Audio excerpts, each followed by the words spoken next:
President Donald Trump has been silenced, banished, banned, scrubbed off the internet. Yet people still thought he was a fascist all along. In China, Xi Jinping silenced Jack Dorsey, the CEO of Twitter. In America, Jack Dorsey silenced Donald Trump. So was he really a fascist? Or was the mainstream media and big tech doing whatever they could and saying whatever they could in order to get him out of office? I think the latter. Let's get into it. I'm still trying to wrap my head around the fact that a few tech oligarchs can silence the President of the United States. It's mind-blowing. Even worse is the fact that the Ayatollah of Iran still has a Twitter account. No problem there. No problem with funding terrorism. No problem for hoping that Israel is wiped off the earth, along with all the Jews. That's good. You can keep your Twitter account. Louis Farrakhan also enjoys social media privileges.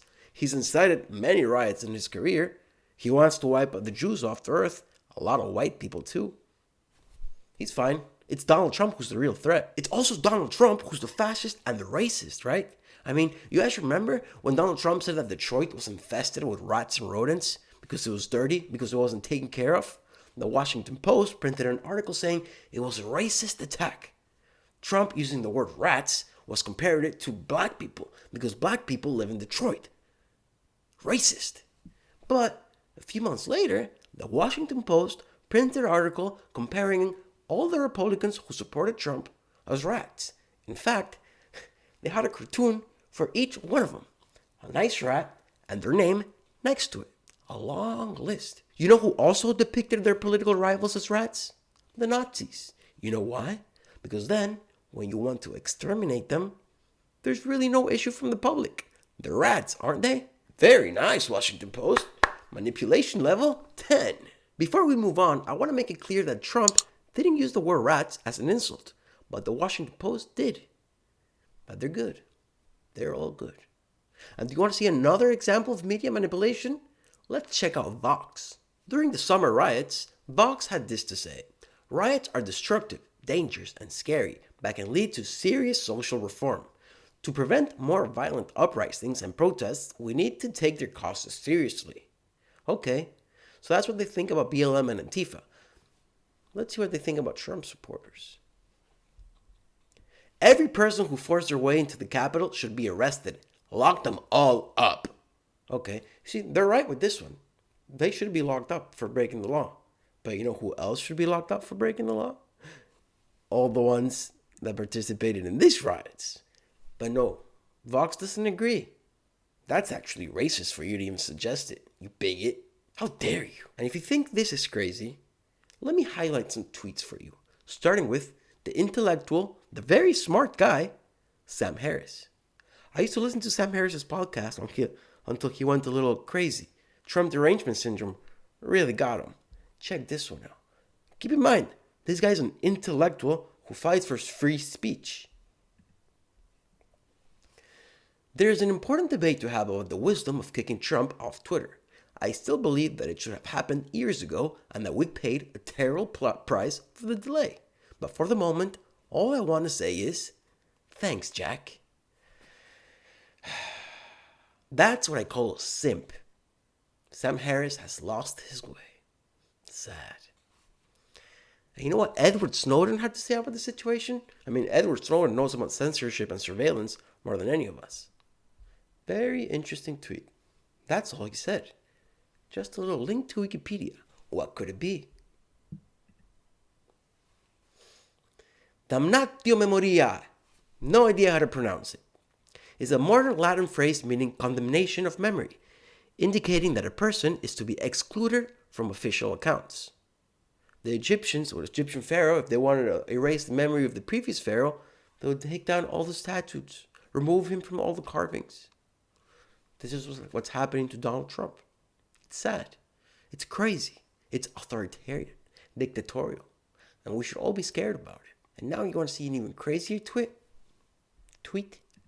This is Jennifer Palmieri, a Hillary Clinton aide, so you know what to expect here. It has not escaped my attention that the day social media companies decided there actually is more they could do to police Trump's destructive behavior was the same day they learned Democrats would chair all their congressional committees that oversee them. Basically, she's boasting because conservatives are getting banned because all the Democrats control Congress and the White House, and big tech knows they're not going to do anything about it. The next tweet is from a CNN journalist. The message on this door in the Capitol has already been scrubbed away and painted over. Replace media with teachers or nurses or mail carriers. If you're disgusted by how this sentence sounds, be equally disgusted by this one. It is a job. We do a job. Now, I agree with this. It says murder the media. It's an awful thing. Here's the thing. She had no issue when the rioters were writing, all cops are bad, or murder all cops. No problem with that, but she forgets. It's just a job. And last, I want to show you a tweet by my favorite politician in America, the wonderful and honorable Alexandria Ocasio-Cortez. From the wonderful Alexandria Ocasio-Cortez. Since it appears that GOP leaders need a reminder, there is no healing from this without accountability, and there is no unity with white supremacists. You know the president's state has devolved dangerously. If you're too weak to do anything about it, you're too weak to serve. What are you going to do about it, Alexandria? Oh yeah, lists. You're compiling lists. Undesirables, deplorables, people who do not deserve to be in society and should be canceled not only online, but also in person. And what's this about? There's no unity with white supremacists. Why is all the people you disagree with white supremacists? Why are all Republicans white supremacists? Why is everyone that's not a Democrat white supremacist? You're either being incredibly ignorant or disgustingly manipulative. I think it's actually a combination of both. I'm going to go with both. Now, Donald Trump is not the only person to have been banned in the last few days. There has been a conservative purge across all social media. For example, Steve Bannon has been banned off YouTube. You can no longer hear Steve Bannon speak on YouTube. He can't start a new channel. He is banned. Facebook decided to purge and completely wipe out the Walk Away movement. The Walk Away movement is a movement of people who were Democrats all their lives and in the last 4 years walked away from the Democratic Party. Why would you ban those people? Why would you ban that group? They voted for Donald Trump. Therefore, they're white supremacists. Twitter also banned and deactivated thousands of accounts in the last few days. People first noticed that, hey, I'm losing thousands of followers. A lot of people, a lot of conservative people. And then they realized, wait a second, I'm not being unfollowed. These people's accounts are disappearing. Then it turns out that Twitter was banning or deleting the accounts of people who are speaking out in support of the Capitol Hill riot. Now, don't get me wrong, the Capitol Hill riot was wrong. It was illegal. But those people shouldn't have been banned. Why?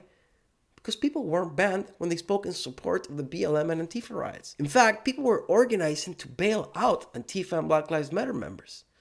Vice President-elect Kamala Harris was tweeting about it. Remember that? Why wasn't her account deactivated? Oh, political bias. That's right. Wake up, people.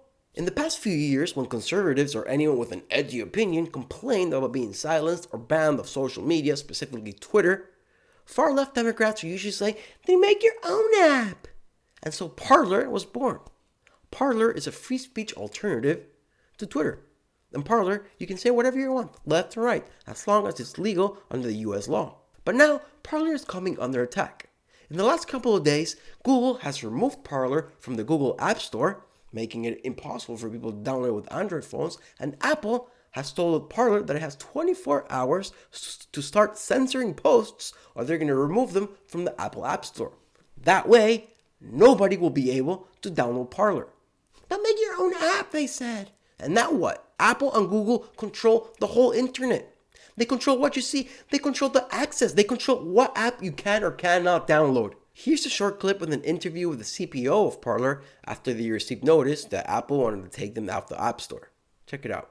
I mean, this is very huge because Apple in particular carries our app on the App Store. And as far as I know, technically, there's no other way to deliver it. So if they choose to withdraw their services and hosting us on their store, we're toast there. And you know, most people like our app. Our app is a very nicely functioning piece of software.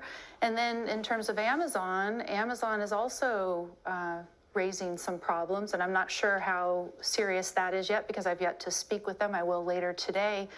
And they provide server for us. And if they were to remove their services, then we'd be down. As it is, we're having, some difficulties now with the uptick in traffic, but if they took their service away, we'd be gone.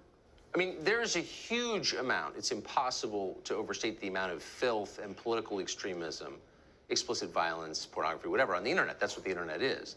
But yes, it's Parler. It's everywhere. It's everywhere.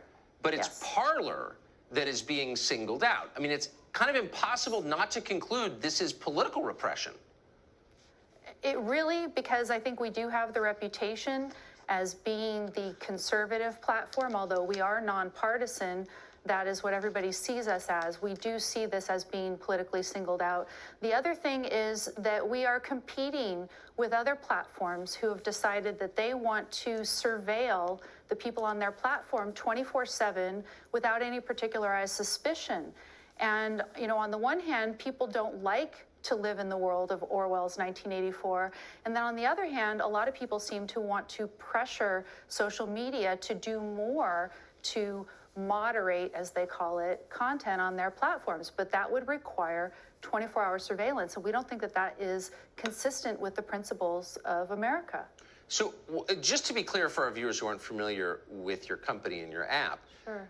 You're just trying to provide a place for people to say what they think. You're not trying to put Amazon out of business or dethrone Apple or force anybody else's carrier to drop their service. You just want to be left alone and do your thing. Am I mischaracterizing that? Yes, we would just like to provide a place where people can come and they can speak freely, that they're not going to be fact-checked, they're not going to be told what to think, what they can read, etc. And also, we do not data pillage. We don't data mine them. We don't turn them into commodities and try to monetize them. And so we would just like to provide that service. And of course, like everybody else, we were horrified by a lot of the incitement that was going on this week. And we are doing everything that we can within our principles to, deal appropriately with that content. And we work with law enforcement as well.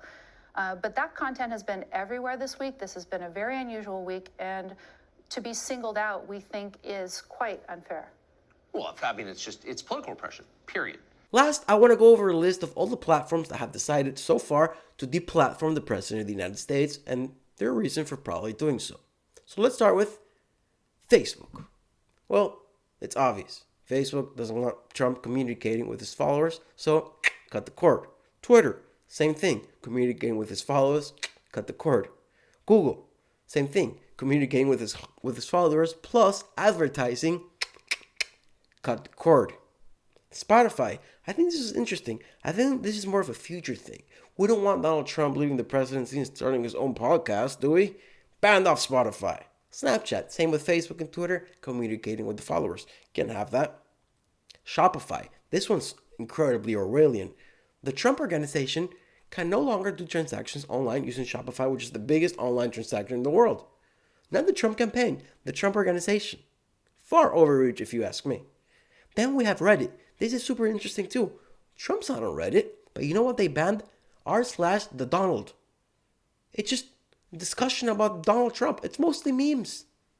Sick. Twitch, again, communicating.